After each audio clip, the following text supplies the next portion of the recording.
Good morning everyone. Welcome back to your class. Today we'll do English 2 pronouns part 2. Yesterday in the live class we had started the pronouns. I told you by evening I'll be sending you a video, but then I was not able to. I'm sending it now. So in this class today I'm sending you the objectives. Please copy the objectives and the definition of the word pronoun. What is a pronoun? Please copy that in your copies. Okay. Then I've also, yesterday we did kinds of pronouns which you very easily understood. Many of you participated, some of you didn't, some of you disappeared from there. Yeah, I know some of you disappeared. After giving attendance, you tend to shut down your camera and then you leave from there. Yes. So one boy, same way, he did that and he said I was present. But then I asked him, what did we do in the class? And he wasn't able to answer. That boy, whoever it is, you know I'm talking about you. So please don't do that. Don't disappear after giving attendance. I'm checking the exit forms as well. Okay. And if I have any doubt that you're missing from the class, not staying, just giving attendance and running away from there, I will find out. And I may call you suddenly and ask you, what did we do today in the class? And if you're not able to answer me, then I will mark you absent even after giving you present.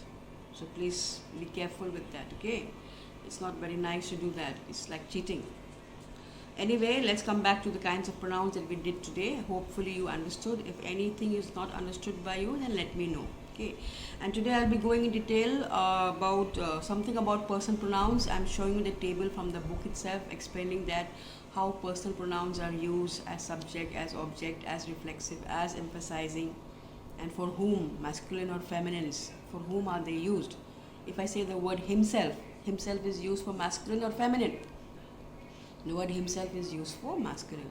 So something of that I'm explaining to you from the book today. Hopefully it will be clear because I'm using the book. Then I'll be doing in detail about the position of relative pronouns. The position here means where will we place our relative pronouns. That is very important to understand. As I have explained, the importance of it and how funny a sentence can become. The whole sentence can change if you put the relative pronoun in the wrong place. I've explained that in the video. Please have a look and do your homework. I've also explained some homework from the book. Please do that. Okay, and submit today itself before 9 p.m.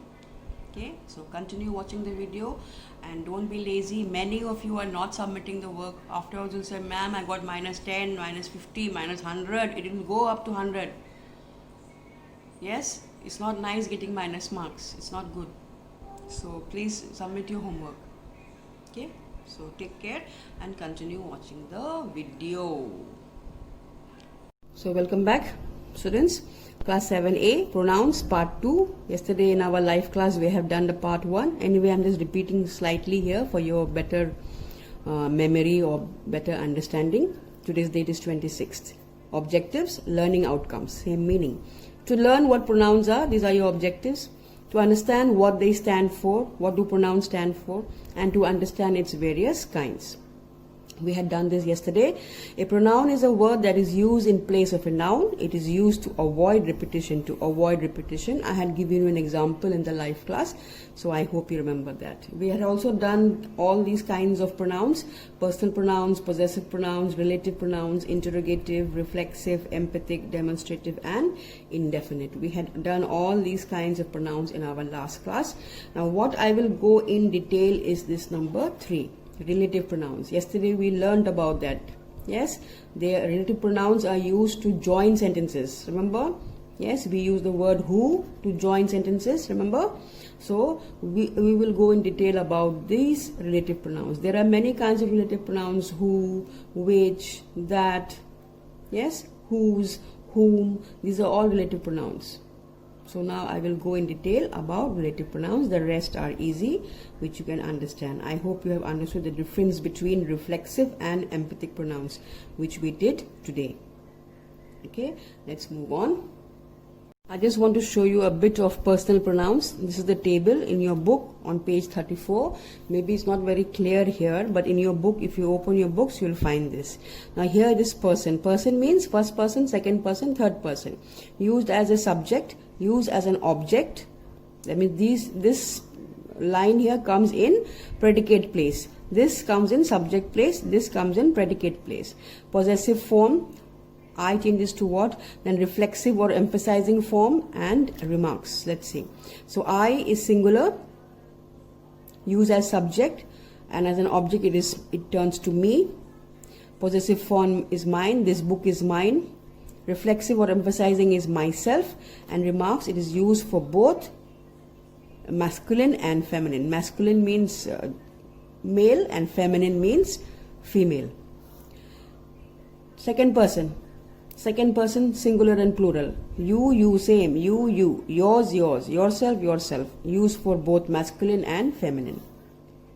Third person singular. He, him, his, himself, masculine. All these go together, okay? Subject will be he. If you use it as an object, it will be him. If you use as possessive, it will be his. If you use as reflexive or emphasizing, it will be himself. If you use, and it is used for only masculine, only for male gender, not for feminine. Singular she, her, hers, herself, use only for feminine.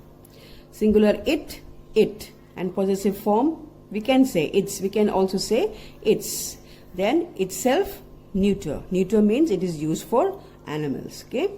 Then plural, they, object them, possessive form theirs, reflexive or emphasizing is themselves. Remember this suffix I told you yesterday, suffix self, and used for all genders. This is the way personal pronouns are used. Okay, so let's come back to relative pronouns now. Yesterday I had explained to you about relative pronouns, so today we'll move on to the next topic, that is relative pronouns and its position. It's very, very important. I have given the star mark here, it shows it's very, very important. Where should a relative pronoun be placed? In a sentence, where will you put your relative pronoun?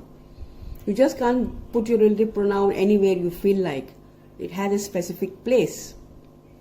And the answer is, it should be placed as near as possible to the noun or the pronoun it refers to. To the noun or pronoun it refers to. If I use the word who, it should be placed as close to the noun the antecedent of, yesterday I told you the meaning of antecedent. Yes, it should be placed as close as possible to the antecedent. For whom you're writing that who? For who is that who meant? So it should be as close as possible to that noun or pronoun. Noun or the pronoun it refers to. For example, here you see, Raghu was called by the principal who had cheated in the examination. Now your relative pronoun is who. But is this who placed correctly? If I write this sentence like this, it shows that the principal cheated. See, Raghu was called by the principal who had cheated in the examination. If I put this who here, it shows that the principal cheated and not Raghu. But what I want to say is that Raghu cheated.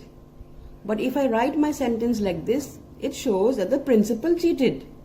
So this sentence is a wrong sentence because the placement of who is wrong. Correct placement. How will you put it correctly? Raghu, put a comma, who had cheated in the examination was called by the principal. By putting who here, we have put who very far from Raghu. And what is the position? It should be as near as possible to the noun or the pronoun it refers to. But here I have put who far away from Raghu. And so the meaning of who is lost completely. Now here is referring to the principal, which is wrong. So now what I have done here in correct placement is Raghu, who had cheated in the examination, was called by the principal. Now this who stands for Raghu. Now we know that Raghu had cheated and not the principal. Okay, so this is the correct way of placing your relative pronouns. I am giving one example from task C, page 36. A man is liked by all who is honest. Now here I have put who here. So this who refers to all. But this who actually should refer to a man. So this sentence is wrong. So how will I write this sentence correctly? I will write a man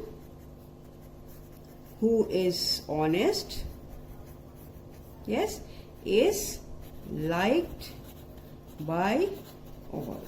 This is your answer. Okay, this is your correct answer. A man who is honest is liked by all. This you will do Task C we will do for homework. One more homework is coming up. I hope it is clear. So brain twisters, task A I had given you for homework, I think, yesterday. If not, then please do it. Now coming to task B of brain twisters. Task C I gave you homework in my last video. Now task B. Define these terms using an appropriate relative pronoun. Using an appropriate relative pronoun, define these terms. So an aquarium. What is an aquarium? Yes, what is an aquarium? An aquarium, you will write here. An aquarium, if you find this place is less for you, you do it in the copy. An aquarium is a box in which fishes are kept. In which fishes are kept. Now next one, number 2, a thermometer. What's a thermometer? Yes, a thermometer is a thing. What can we say now? Is a thing. What does it do? Which measures body temperature. Which measures body temperature. Write this. Next, who now? Astronomer. Aquarium is a thing. Thermometer thing. Astronomer is a person. Yes, so which relative pronoun will you use here? You will use the word who. So an astronomer is a person who what? Who studies the universe. Okay, I hope it is clear. Please complete this task yourself. Task B, C. If you have not done task A, then do task A, B and C. In C we have 10 sentences. Please complete that. Okay, that's it for today and have a good day. Bye bye.